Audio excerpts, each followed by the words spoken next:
You're not our kin. Depart at once. En route to a camping expedition with my spouse, Joseph, and his folks, we made a pit stop at a highway rest area. As I stepped out of the RV, Joseph hurled these stinging words my way. What?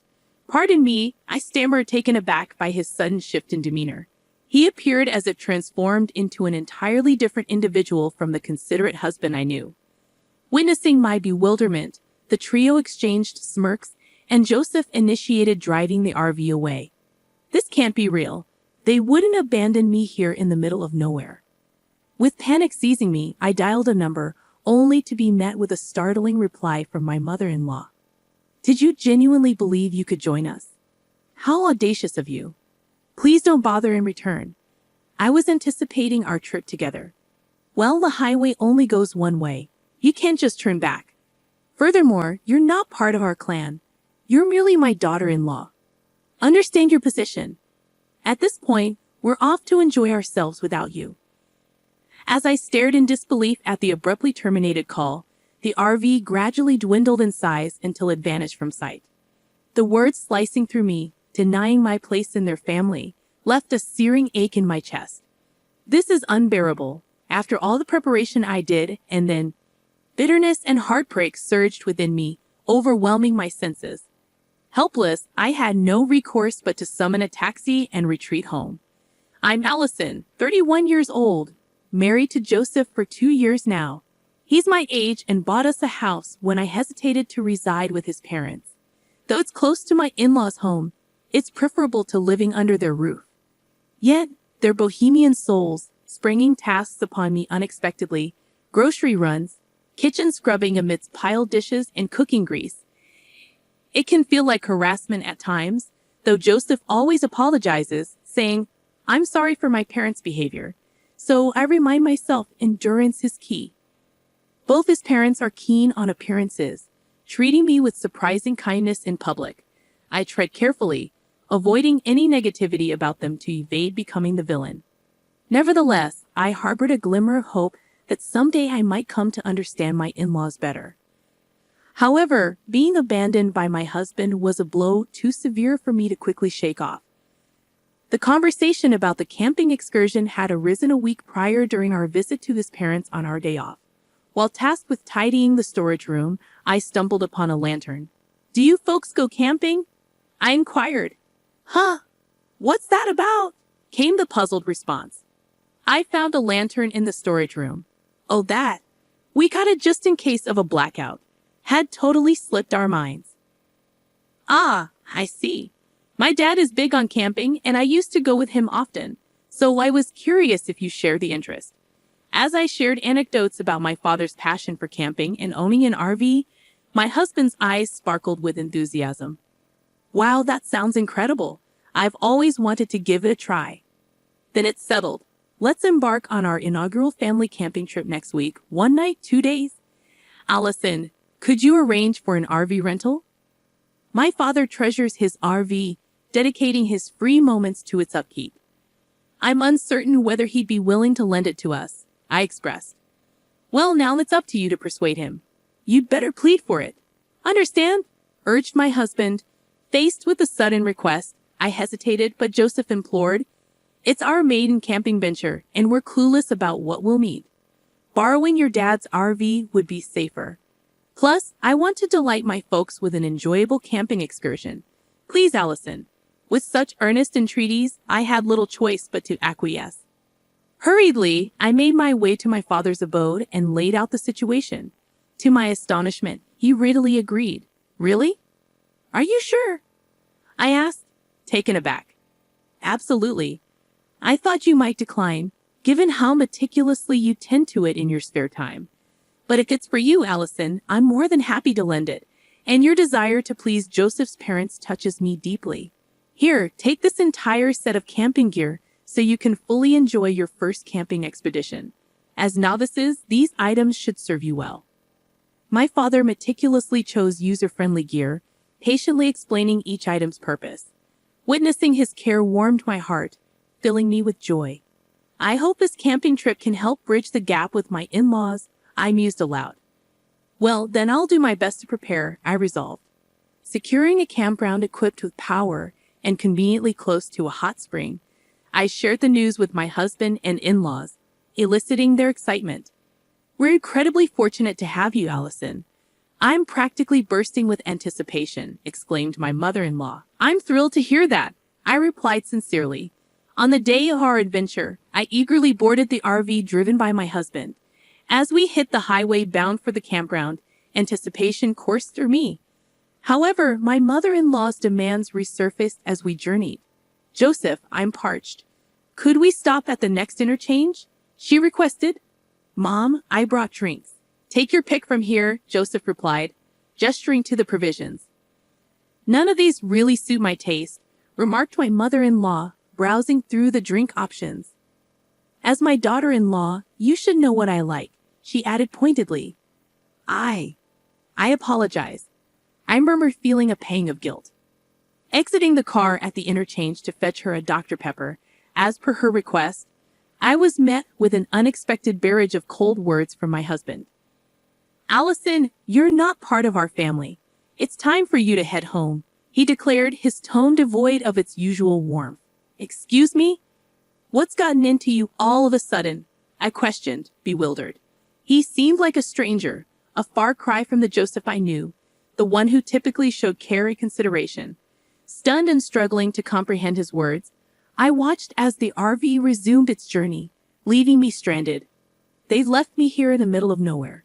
Is this some sort of twisted joke?" I wondered aloud, feeling a surge of disbelief. In a panic, I dialed a number, hoping for some semblance of reason, only to be met with a jolting response from my mother-in-law. "Did you truly believe you were coming along? How audacious. You're not family. Remember that. Goodbye. We'll enjoy ourselves as a family without you." Stunned and speechless, I stood frozen, staring at the disconnected call. How could they? After all the preparation, they excluded me. What was Joseph thinking? Waves of bitterness and sorrow crashed over me, overwhelming my senses. Unable to cope with the torrent of emotions, I called for a taxi and retreated home. The following day, my husband and in-laws returned from their camping trip, animatedly recounting their adventures. Not once did they offer an apology for leaving me behind. As I began to question them about the events of the previous day, I was met with a startling response.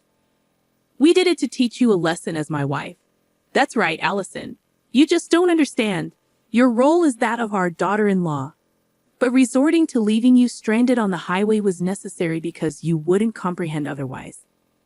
We need to discipline this incompetent wife properly before we can live together." The mention of living together from my mother-in-law caught me off guard. Fearing discussions were occurring behind my back, I interjected, "What do you mean by living together? I haven't been informed of anything like this. My parents' place is showing its age and reaching its limits. I've purchased a new home where we can welcome both Dad and Mom to live with us starting next year. With us all living together, I'll need to enforce stricter rules." "Be prepared," my husband declared. The news left me dumbfounded. Had he truly made such a significant decision without consulting me? It was unfathomable. My anger trembled within me, yet it seemed insignificant to the trio before me. To make matters worse, after borrowing the RV, they didn't bother to refill the gas or express gratitude to my father, I lamented. "Allison, why are you just standing there? Quickly return the RV to your father after cleaning the interior. Wash the car, then return it to him." "We can't afford to appear thoughtless," my husband instructed. Glancing at the cluttered interior of the car, disappointment washed over me. Their disregard for both my feelings and my father's generosity was utterly unacceptable, unforgivable. After meticulously cleaning and washing the RV and ensuring the gas tank was filled, I returned it to my father. As I arrived, he greeted me with a warm smile. "How was the trip? Did you have a good time?" he inquired. "I wasn't even considered part of their family, so I didn't go," I replied solemnly. I recounted the events of being abandoned at the highway interchange on the day of the trip and my husband's sudden decision to live with his parents without consulting me. As I spoke, my father's smile twisted into a furious scowl. I advocated for you, Allison, and they dared to subject you to such treatment. Unbelievable. We won't let this go unanswered. I won't stand by while they walk all over you, Allison. We'll get our revenge, he declared vehemently. How? I asked, intrigued. I have a secret plan, and I found the perfect camping spot. Listen closely, my incredible daughter. It's bound to work, he replied, a mischievous glint in his eye. This is the perfect opportunity to reel them in, I thought to myself, maintaining a composed demeanor as I addressed the three of them in a gentle tone. I've stumbled upon a spot even more remarkable than yesterday's. The autumn foliage is breathtaking right now. Instead of sticking to the confines of an RV, why not embark on a full-fledged camping trip? Picture pitching a tent, indulging in a barbecue amidst stunning scenery, and by nightfall, you'll be treated to a sky adorned with countless stars. Intrigued, my husband inquired, Really? Where is this place? It's a hidden gem that I want to keep to ourselves.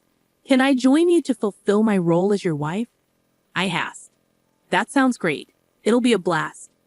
Since it's in a secluded area, I'll take the wheel, my husband replied. I'll behave as your wife and as my in-law's daughter-in-law. Can I tag along? As expected, my husband and his parents were thrilled and readily agreed for me to join them. We decided to embark on another camping trip the following weekend. True to form, they left all the preparations to me, and their relentless attempts to instill discipline only intensified with each passing day. Holding on to my secret plan, I meticulously arranged my revenge, and the day of our excursion arrived. I borrowed an RV from my father, drove to a remote campsite, and watched as my husband and in-laws brimmed with excitement. Wow, it's like our own private paradise, they exclaimed eagerly, taking in the new surroundings. Let's go for a walk and soak in the scenery, Allison. You set up the tent, my husband instructed. Understood. Enjoy your stroll, I replied calmly. With that, I bid farewell to the jubilant trio and began preparations for our camping adventure. About 30 minutes later, my husband called in a panic. Are you lost? I can't find your dad's RV. I'm heading home with it, he exclaimed. What do you mean? I questioned, bewildered. Don't worry. I left you with the essentials for a true camping experience. This was my father's idea. He suggested we try wilderness camping, where we fend for ourselves, akin to being stranded on a deserted island rather than at a cushy campsite with electricity and nearby amenities, he explained. You should set up your tent quickly and gather wood for a fire. I know you don't have a lighter, so you'll have to start the fire the old-fashioned way. I left a pot so you can at least cook some rice, he added. You left us behind. I exclaimed in disbelief. You were the ones who insisted I, as your wife, wasn't part of the family and shouldn't come camping with you. So I dropped you off at the campsite and tearfully returned home. Isn't that what you wanted? My husband fell silent, momentarily struck by the weight of my words. Fine, enjoy camping with just your family, I retorted, preparing to end the call. But before I could hang up, my husband erupted in rage. That's absurd. Come back now, or I'll file for divorce, he threatened. Fine, let's get divorced. You'll regret saying that. After being abandoned on the highway and finding my father's beloved RV vandalized, I've had my fill of living with your disrespectful parents. I countered. And you'll be the ones regretting it, I added, my disgust evident. With a click, he abruptly ended the call, leaving me fuming. Though I was nearby, I had no desire to go retrieve them. Eventually, my phone rang again, and this time my husband's tone was markedly different. His voice trembled with confusion as he confessed. I can't set up the tent, no matter what. It's raining, and my parents are angry. It's getting cold. What should I do? It's cold, my husband confessed, a hint of regret evident. Regretting already? That was fast. I retorted dryly. Why don't you watch a YouTube tutorial on setting up a tent? Forget the tent. My father yanked it too hard and tore it apart. Allison, you've had your fun. Now adjust your attitude and come pick us up, he demanded. I'm not coming. If you walk for about an hour, you'll reach a main road. If you're not going to camp, then come down here with your belongings. I countered firmly. What? Just because I'm asking nicely doesn't mean you can act all high and mighty, he snapped back. Realizing my husband's true nature, my feelings toward him cooled considerably. All I could manage was a weary sigh. Forget it. I'm going to ditch all this useless stuff. Just wait until we get home, he threatened. That's private property. Don't think anything there is illegal. You know there's a sign that clearly says no littering, I warned sternly. Despite my firm tone, my husband seemed to doubt my resolve regarding the divorce. I had to bring reality to light. After our divorce, I'll be seeking compensation for the emotional distress caused by all the harassment you've subjected me to, I asserted firmly. What? Divorce? Is that? My husband stuttered in disbelief. I'm dead serious. My dad's RV's dashcam recorded our entire conversation since I was abandoned on the highway. You can't deny it. And I documented every conversation of your harassment afterward, I explained calmly. Let's calm down. We've no savings, just mortgage payments. If you refuse the divorce, I'll take it to court. It'll become a significant issue, and everyone in the family will know, I warned. My husband fell silent. I could hear my in-laws, but their presence no longer fazed me. My husband began to speak, but the call abruptly disconnected. Afterward, my in-laws bombarded me with calls, but I ignored them. Eventually, the calls ceased. My father's revenge plot worked. I swiftly completed the divorce papers, left them on the table, and returned home, where my loving father awaited. Interestingly, my husband and in-laws took 3 hours to descend the mountain, a journey that typically took only 1 hour. My husband stormed over to my parents' house, demanding to talk. Speak to my father. He's not in the mood for games, I replied coolly, standing by my father's side as he loomed intimidatingly in the doorway. My father wasted no time in giving my husband a piece of his mind, effectively shutting him down.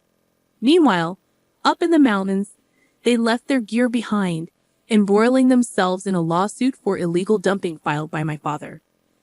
I wonder what punishment will be handed down, I mused. Following the divorce, I received $1 million each from my husband and in-laws as compensation. My husband's house faced foreclosure, compelling him to relocate, where they now live as a modest family of 3. But as they say, no use crying over spilled milk. I returned to my former workplace, reclaiming the lifestyle that suits me best. Next month, I'm looking forward to a camping trip with my parents, anticipating joy and relaxation.